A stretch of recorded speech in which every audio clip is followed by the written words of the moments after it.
In progress. Om Shanti. सुनते हैं आज की मीठी मुरली मीठे बाप दादा से।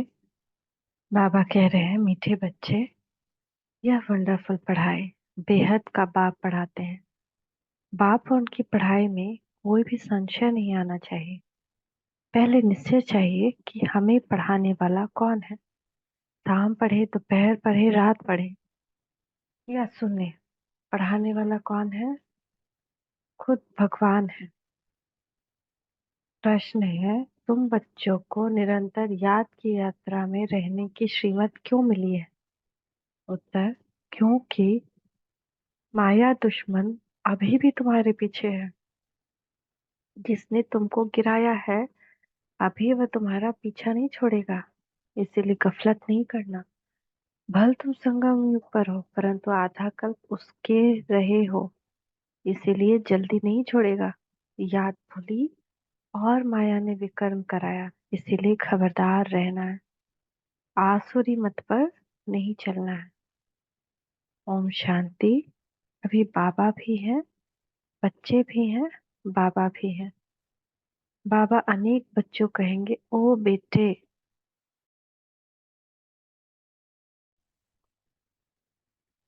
सभी बच्चे फिर कहेंगे, ओ बाबा। बच्चे हैं बहुत, तुम समझते हो। यह ज्ञान हम आत्माओं के लिए ही है। एक बाप के कितने ढेर बच्चे हैं। बच्चे जानते हैं बाप पढ़ाने आए हैं। वह पहले पहले बाबा है, फिर टीचर है, फिर गुरु है। अब बाप तो बाप ही है, फिर पावन बनाने के लिए याद की यात्रा सिखलाते हैं। और यह भी बच्चे समझते हैं कि यह पढ़ाई वंडरफुल है। ड्रामा के आदि मध्य अंत का राज बाप के सिवाय कोई बता न सके, इसीलिए उनको बेहद का बाप कहा जाता है। यह निश्चय तो बच्चों को जरूर बैठता है, इसमें संशय की बात उठ न सके। इतनी बेहद की पढ़ाई बेहद के बाप के सिवाय तो कोई पढ़ा न सके। बुलाते भी हैं, बाबा आओ, हमको पावन दुनिया में ले चलो, क्योंकि ये पतित दुनिया है। पावन दुनिया में ले जाते हैं बाप। वहां थोड़ी कहेंगे, बाबा आओ, पावन दुनिया में ले चलो। सत्युग में कोई ऐसा थोड़ी कहेगा। बच्चे जानते हैं हम आत्माओं का वह बाप है, तो देहभान टूट जाता है। आत्मा कहती है वह हमारा बाप है। अब यह तो निश्चय रहना चाहिए, बरोबर बाप के बगैर कोई इतनी नॉलेज दे नहीं सकता। पहले तो ये निश्चय बुद्धि चाहिए। निश्चय भी आत्मा को बुद्धि में होता है। आत्मा को यह ज्ञान मिलता है हमारा यह बाबा है। यह बहुत पक्का निश्चय बच्चों को होना चाहिए। मुख से कहना कुछ भी नहीं, हम आत्मा एक शरीर छोड़ दूसरा लेती है। आत्मा में ही सब संस्कार है। अब तुम जानते हो बाबा आया हुआ है, हमको ऐसा पढ़ाते हैं, कर्म सिखलाते हैं जो हम इस दुनिया में कभी आएंगे नहीं। न अब इस कलयुगी दुनिया में अभी तो नहीं आएंगे, बाद में आएंगे। तो इस दुनिया में अभी आएंगे नहीं, कभी नहीं, अभी आएंगे नहीं। वह मनुष्य तो समझते हैं इस दुनिया में आना है। बाकी जितने लोग हैं क्या समझेंगे, अभी मरेंगे वापस इस दुनिया में आएंगे। लेकिन हम जानते हैं अब हम मरेंगे तो सतयुग में आएंगे। तुम ऐसे नहीं समझते। तुम यहाँ अमर कथा सुन अमरपुरी में जाते हो। अमरपुरी अर्थात सदा अमर रहे।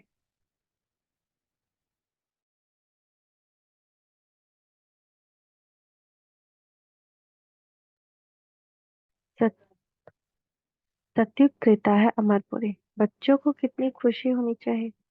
यह पढ़ाई सिवाय बाप के और कोई पढ़ा न सके। बाप हमको पढ़ाते हैं और जो टीचर्स हैं वो ऑर्डिनरी मनुष्य है। यहाँ तुम जिसको पतित पावन दुख हरता सुख करता कहते हो वह बाप अब सम्मुख पढ़ा रहे हैं। सम्मुख होने बगैर राजयोग की पढ़ाई कैसे पढ़ाए? बाप कहते हैं तुम स्वीट बच्चों को यहाँ पढ़ाने आता हूँ, पढ़ाने लिए इनमें प्रवेश करता हूँ। बरोबर भगवान वाच भी है तो जरूर उनको शरीर चाहिए, न सिर्फ मुख परंतु सारा शरीर चाहिए। खुद कहते हैं मीठे मीठे रूहानी बच्चों, मैं कल्प कल्प पुरुषोत्तम संगम युगे साधारण तन में आता हूँ। बहुत गरीब भी नहीं, तो बहुत साहूकार भी नहीं, साधारण है। लाख 2 लाख पापा के लिए उस समय भी साधारण परिवार था। यह तो तुम बच्चों का निश्चय होना चाहिए। वह हमारा पापा है, हम आत्मा है, हम आत्माओं का पापा है।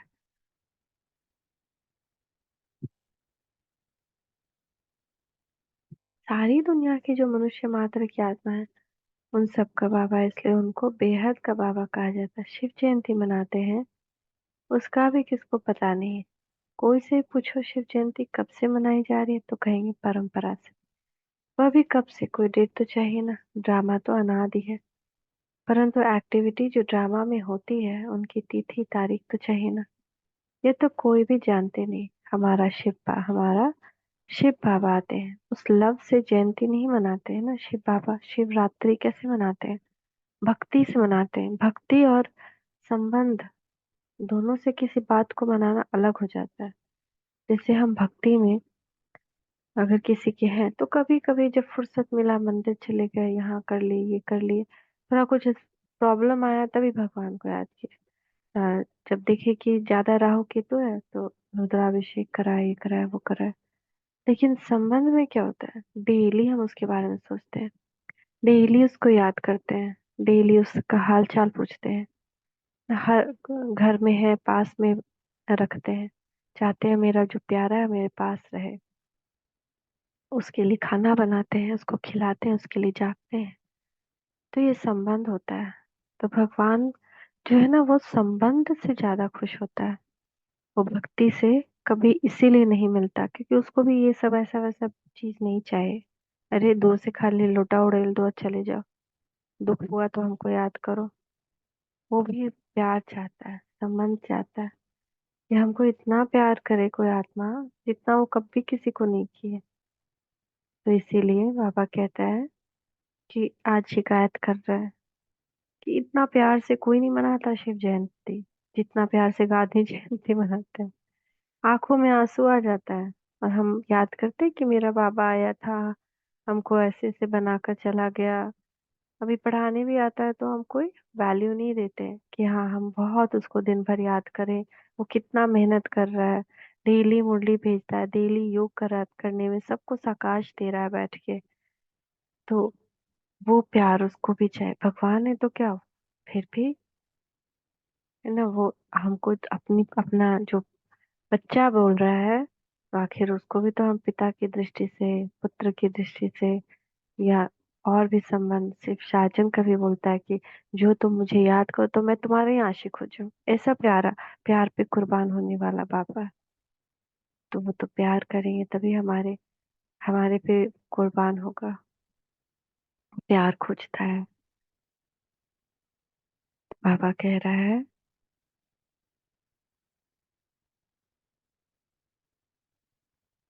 शिव जयंती मनाते हैं, उसका भी किसको पता नहीं है। कोई से भी पूछो शिव जयंती कब से मनाई जा रही है, तो कहेंगे परंपरा से। वह भी कब से, कोई तो डेट चाहिए ना।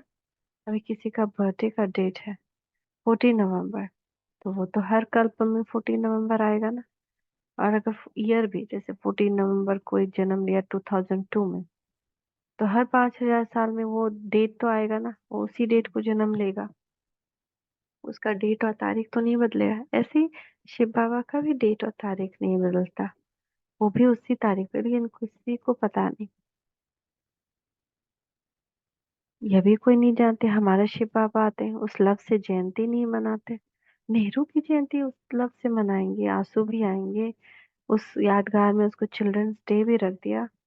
शिव जयंती का किसको भी पता नहीं है। अभी तुम बच्चे अनुभवी हो, अनेक मनुष्य हैं जिनको कुछ भी पता नहीं। कितने मेले लगते हैं वहां, जो जाते हैं वह बता सकते हैं कि सच सच क्या है। जैसे बाबा ने अमरनाथ का भी मिसाल बताया था।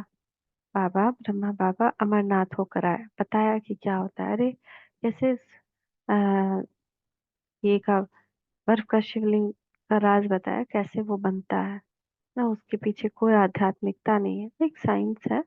वो हो रहा है, वो शेप में आ रहा है, लेकिन वो शिवलिंग थोड़ी ना है। तो बाबा वही बता रहे हैं कि क्या क्या है, हाँ, दुनिया का आदत क्या है। कोई साधु महात्मा टाइप का आदमी कुछ बोल दिया तो सब क्या कहने लगा, सत सत सत सत। तो वो आदत की वजह से बहुत सारा कथा बन गया है। तो बाबा यही बता रहा है कि वहां जाने पता चलता है सच सच क्या होता है। दूसरे तो जो औरों द्वारा सुनते हैं वो बतलाते हैं। कोई नहीं कहा बर्फ का लिंग होता है, कहेंगे सत्य। अभी तुम बच्चों को अनुभव मिला है, राइट क्या है रॉन्ग क्या है। अब तक जो कुछ भी सुनते पढ़ते आए हैं वह सब था अनराइटियस। गायन भी है ना, झूठी काया झूठी माया झूठा सब संसार। यह है झूठ खंड, वह है सचखंड। सतयुग त्रेता द्वापर पास्ट हो गया, अब कलयुग चल रहा है। यह भी बहुत थोड़े जानते हैं, तुम्हारी बुद्धि में सब ख्यालात रहते हैं। बाप के पास सारी नॉलेज है, उनको कहते हैं ज्ञान का सागर। उनके पास जो नॉलेज है वह इस तन द्वारा यानी ब्रह्मा तन द्वारा हमको आप समान बना रहे हैं। तो भगवान का कितना प्यार है कि वो हमको आता है तो अपनी जैसा बनाना चाहता है। मास्टर गॉड, मास्टर भगवान। जैसे टीचर भी आप समान बनाते हैं तो बेहद का बाप भी कोशिश कर आप समान बनाते हैं। लौकिक बाप आप समान नहीं बनाते। तुम अब आए हो बेहद के बाप के पास। वह जानते हैं मुझ बच्चों को आप समान बनाना है। जैसे टीचर आप समान बनाएंगे नंबरवार होंगे, या बाप भी ऐसे कहते हैं नंबरवार बनेंगे। मैं जो पढ़ाता हूँ यह है अविनाशी पढ़ाई। जो जितना पढ़ेंगे वह व्यर्थ नहीं जाएगा। कुछ भी जो हम पढ़ रहे हैं ना वो कभी भी व्यर्थ नहीं जाएगा।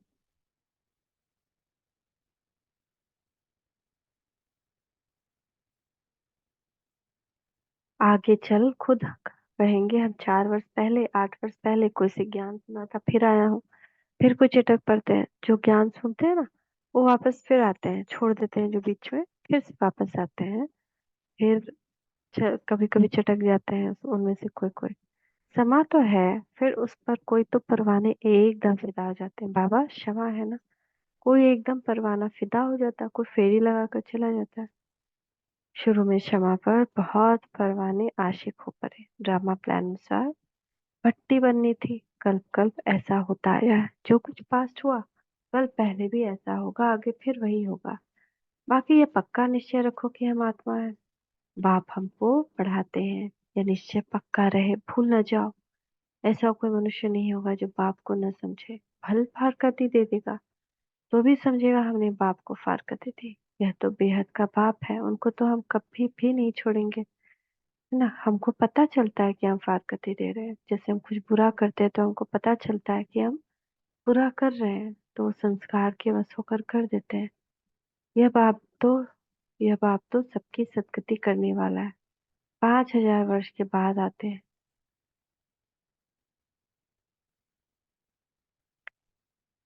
यह भी समझते हो सत्युग में बहुत थोड़े मनुष्य होते हैं, बाकी सब शांति धाम में रहते हैं। यह नॉलेज भी बाप ही सुनाते हैं, और कोई सुना न सके, किसकी बुद्धि में बैठ न सके। तुम आत्माओं का वह बाप है, वह चैतन्य बीज रूप है। क्या नॉलेज देंगे?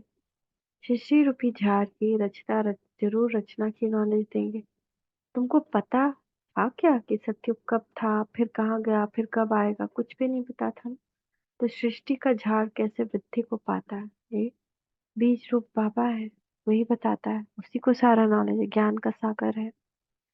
अभी तुम सामने बैठे हो, बाबा से बात कर रहे हो, पक्का निश्चय करते हो यह हम सभी आत्माओं का बाप हमको पढ़ा रहे हैं। यह कोई जिस्मानी टीचर नहीं है, इस शरीर में पढ़ाने वाला वह निराकार शिव बाबा विराजमान। वह निराकार होते भी ज्ञान का सागर है। मनुष्य तो कह देते हैं उनका कोई आकार नहीं, महिमा भी गाते हैं ज्ञान का सागर सुख का सागर, परंतु समझते नहीं। ड्रामानुसार बहुत दूर चले गए, बाबा बहुत नजदीक ले आते हैं। यह तो 5,000 वर्ष की बात है। तुम समझते हो हर 5,000 वर्ष के बाद हमको पढ़ाने आते हैं। यह नॉलेज और कोई से मिल ना सके, यह नॉलेज है ही नहीं दुनिया के लिए, कोई मनुष्य दे न सके, क्योंकि तमो प्रधान है। वह किसको सतो प्रधान बना न सके, वह तो तमो प्रधान बनते ही जाते हैं। तुम अभी जानते हो बाबा हमको इनमें प्रवेश करके बता रहे हैं कि फिर बाप कहते बच्चे गफलत नहीं करना। दुश्मन अभी भी तुम्हारे पीछे है, जिसने ही तुमको गिराया है अभी वह भी तुम्हारा पीछा नहीं छोड़ेंगे। भले तुम संगम युग पर हो परंतु आधा कल तुम उनके रहे हो तो वह जल्दी नहीं छोड़ेंगे। खबरदार नहीं रहेंगे, याद नहीं करेंगे तो फिर और ही विक्रम करा देंगे, फिर कुछ न कुछ चमाट लगती रहेगी। अभी तो देखो मनुष्यों ने अपने को आप ही चमाट मारी, क्या क्या कह रहे थे। शिव शंकर इकट्ठा कहते हैं, उनका ऑक्यूपेशन क्या है, उनका क्या है, कितना फर्क है। शिव तो ऊंचे थे ऊंच भगवान, शंकर देवता, फिर शिव शंकर इकट्ठा कैसे कह देते हैं। पाठ ही दोनों का अलग अलग है। यहाँ भी बहुतों के ऐसे ऐसे नाम हैं, राधे कृष्ण लक्ष्मी नारायण शिव शंकर, दोनों नाम स्वयं पर रख दिए हैं। तो बच्चे समझते हैं इस समय तक जो बाप ने समझाया वह फिर रिपीट होगा। बाकी थोड़े राज है, बाप बैठ थोड़े जाएंगे। बच्चे नंबरवार पढ़कर पूरे कर्मातीत बन जाएंगे। ड्रामानुसार माला भी बन जाएगी।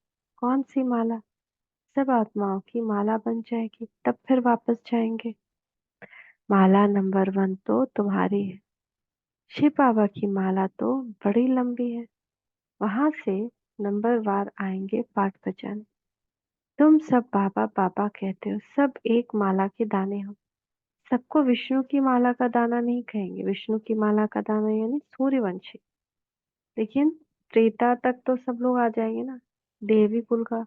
तो सब एक माला, जो बाबा बाबा कहते हैं वो सब एक माला के दाने हैं। यह बाप बैठ पढ़ाते सूर्यवंशी बनना ही है। सूर्यवंशी चंद्रवंशी जो पास्ट हो गए वह फिर बनेंगे। वह मर्तबा मिलता ही है पढ़ाई से। बाप की पढ़ाई भी कर यह मर्तबा मिल न सके, चित्र भी है। लेकिन कोई कोई भी ऐसी एक्टिविटी नहीं करते कि हम यह बन सकते हैं। कथा भी सत्यनारायण की सुनते हैं। गरुड़ पुराण में भी ऐसी सब बातें हैं जो मनुष्य को सुनाते हैं, है ना। कितनी सारी कथाएं सुनते हैं, कितनी सारी कुछ, लेकिन उसके अनुसार एक्ट ही नहीं कोई करता। बाप कहते हैं विषय वैतरणी नदी रौरव नर्क है, काश भारत को कहेंगे।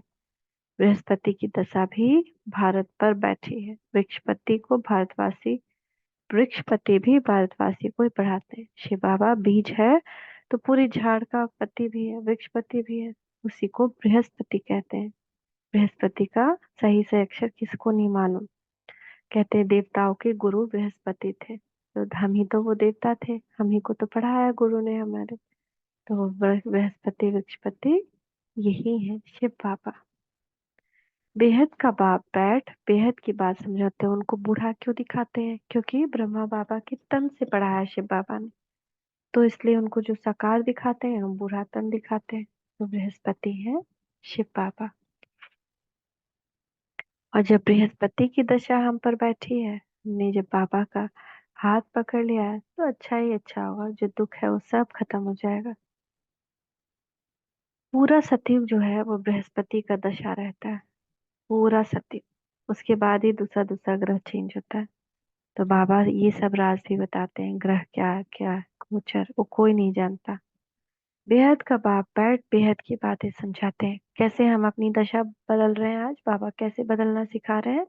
अपने कर्म, अपनी सोच और अपने बोल से हम अब भी, हमारी दशा भी बदलती है और सारे ग्रह भी बदल जाते हैं। दशा बैठती है, राहु की भी दशा, इसलिए कह देते हैं दे दान तो छूटे ग्रहण। कौन सा दान देकर छूटता है ग्रहण? विकार का दान। मगर स्थूल में दुनिया में क्या कर देते हैं, ग्रहण का दिन होगा तो पैसों का दान करेंगे। वो भी एक नाटक बना हुआ है। बाप भी कहते हैं इस कलयुग अंत में राहु की दशा सब पर बैठी, अब मैं बृहस्पति आया हूँ भारत पर बृहस्पति की दशा बिठाने। सतयुग में बृहस्पति की दशा भारत पर थी, अब है राहु की दशा। यह बेहद की बात है, यह कोई शास्त्रों आदि में नहीं है। नहीं, ये कोई कैलकुलेट भी नहीं कर सकता है। भगवान को कोई कैलकुलेट कर ले और कुंडली में देख ले, ऐसा कैसे हो सकता है। ये मैगजीन आदि भी उन्हें समझ में आएगी जो पहले कुछ न कुछ समझे हुए होंगे। बहुत सारी मैगजीन निकलती है ना, वहां से बहुत सब्सक्राइब सेंटर पर जाए तो सब्सक्राइब कर सके। वो मैगजीन भी बहुत ज्ञान होता है उसमें, बाबा का ही ज्ञान छोटा-छोटा डिफरेंट टॉपिक्स में मैगज़ीन के रूप में रहता है। मैगज़ीन पढ़ने से फिर वह जाति समझने के लिए भागेंगे, बाकी तो कुछ नहीं समझेंगे। जो थोड़ा पढ़कर फिर छोड़ देते हैं, तो थोड़ा भी उनमें ज्ञान घृत डालने से फिर सुजाग हो पड़ते हैं। ज्ञान को घृत भी कहा जाता है। उछाए हुए दीपक में बाप आकर ज्ञान घृत डाल रहे हैं। कहते हैं बच्चे, माया के तूफान आएंगे, दीवे को बुझा देंगे। क्षमा पर परवाने कोई तो जल मरते हैं, कोई फेरी पहन चले जाते हैं। वही बात अभी प्रैक्टिकल में चल रही है। नंबरवार सब परवाने हैं। पहले पहले एकदम घर बार छोड़ आए, परवाने बने, जैसे एकदम लॉटरी मिल गई। जो कुछ पास्ट हुआ तुम फिर ऐसे ही कहे करेंगे। भले चले गए, ऐसे मत समझना स्वर्ग में नहीं आएंगे। परवाने बने, आशिक हुआ, फिर माया ने हरा दिया, तो पद भी कम पाएंगे। नंबरवार तो होते ही हैं। और सत्संगों में कोई की भी बुद्धि में नहीं होगा, तुम्हारी बुद्धि में है। तुम्हारी बुद्धि में है। बाप से नई दुनिया के लिए नंबरवार हम सब अपने पुरुषार्थ अनुसार पढ़ रहे हैं। हम बेहद के बाप के सम्मुख बैठे हैं। यह भी जानते हो वह आत्मा देखने में नहीं आती, वह तो अव्यक्त चीज है। उनको दिव्य दृष्टि द्वारा ही देखा जाता है। हम आत्मा भी छोटी बिंदी हैं, परंतु देह अभिमान छोड़ अपने को आत्मा समझना, यह ऊंची पढ़ाई है। बार बार हम क्या होते हैं, भूल जाते हैं। उस पढ़ाई में भी जो सबसे डिफिकल्ट सब्जेक्ट है उसी में फेल होते हैं। यह सब्जेक्ट तो बहुत सहज है, परंतु कईयों को डिफिकल्ट फील होती है। बाप को याद करना है बस। अपने को आत्मा जान, परमात्मा को याद करो, बस ये एक सब्जेक्ट है। ये भी सबको डिफिकल्ट लगता है। अब तुम समझते हो शिव बाबा सामने बैठे हैं। तुम भी निराकार आत्मा है, परंतु शरीर के साथ हुई सब बातें बेहद का बाप ही सुनाते हैं और कोई सुना ना सके। फिर क्या करेंगे, उनको थैंक्स देंगे? नहीं, बाबा कहते हैं यह अनादि ड्रामा बना हुआ है। बाबा क्या कह रहे हैं, थैंक्स की दरकार नहीं है, यह अनादि ड्रामा बना हुआ है। मैं कोई नई बात नहीं कहता हूँ, ड्रामानुसार तुमको पढ़ाता हूँ। थैंक्स तो भक्ति मार्ग में देते हैं। टीचर कहेंगे स्टूडेंट अच्छी रीति पढ़ते हैं तो हमारा नाम बाला होगा। भगवान कहते हैं यहाँ तो मेरे लिए सबसे बड़ी बात तो ये होगी, थैंक्स देने के बजाय तुम सब अच्छी तरह पढ़ो, क्योंकि तुम अच्छी तरह पढ़ोगे तो मेरा नाम रोशन करोगे। थैंक्स थैंक्स भक्ति मार्ग का इसको छोड़ो, अब मेरा नाम बाला करो। स्टूडेंट को थैंक्स दी जाती है जो अच्छी रीति पढ़ते हैं पढ़ाते हैं, तो बाबा हमको थैंक यू कहेंगे। जो हम अच्छी रीति पढ़ेंगे पढ़ाएंगे उनको थैंक्स दी जाती है। स्टूडेंट फिर टीचर को थैंक्स देंगे। बाप कहते हैं मीठे बच्चे जीते रहो, ऐसी ऐसी सर्विस करते रहो। बाबा बहुत खुश होता है जब बच्चे पढ़ते हैं पढ़ाते हैं सर्विस करते हैं। तो बाबा कहता है मीठे बच्चे जीते रहो, ऐसी ऐसी सर्विस करते रहो। कल पहले भी की थी। अच्छा, मीठे मीठे से खिलते बच्चों प्रति माता पिता बाप दादा का याद प्यार गुड मॉर्निंग। रूहानी बाप की रूहानी बच्चों को नमस्ते। रूहानी बच्चों की रूहानी माता पिता बाप दादा को याद प्यार गुड मॉर्निंग। नमस्ते बाबा नमस्ते, शुक्रिया पापा शुक्रिया। धारणा के लिए मुख्य सार, सदा नशा और निश्चय रहे कि हमें पढ़ाने वाला कोई जिस्मानी टीचर नहीं, स्वयं ज्ञान का सागर निराकार बाप टीचर बन हमें पढ़ा रहे हैं। स्वयं भगवान पढ़ा रहे हैं। इस पढ़ाई से ही हमें सतोप्रधान बनना है। आत्मा रूपी दीपक में रोज ज्ञान का घृत डालना है। ज्ञान घृत से सदा ऐसा प्रज्वलित रहना है जो माया का कोई भी तूफान हिला न सके। पूरा परवाना बन समा पर फिदा होना है। वरदान है, मीठे बच्चे सदा एक बाप के स्नेह में समाये हुई सहयोगी सो सहज योगी आत्मा भव। जिन बच्चों का बाप से अति स्नेह है, वह स्नेही आत्मा सदा बाप के श्रेष्ठ कार्य में सहयोगी होगी, और जो जितना सहयोगी होगी उतना सहज योगी बन जाता है। बाप के स्नेह में समाये हुई सहयोगी आत्मा कभी माया की सहयोगी नहीं हो सकती। उनके हर संकल्प में बाबा और सेवा रहती है। इसीलिए नींद भी करेंगे तो उसमें बड़ा आराम मिलेगा, शांति और शक्ति मिलेगी। नींद नींद नहीं होगी। जैसे कमाई करके खुशी में लेते हैं, इतना परिवर्तन हो जाता है। तो हमको इतना सेवा करना है कि लेटे तो एकदम संतुष्टता से लेते कि हाँ आज कमाई हुई। लोगन, प्रेम के आंसू दिल की डिब्बी में मोती बन जाते हैं। प्रेम के आंसू दिल की डिब्बी में मोती बन जाते हैं। तो हमारे नैनों में भी भगवान के प्रेम के आंसू रहे। ओम शांति ओम शांति।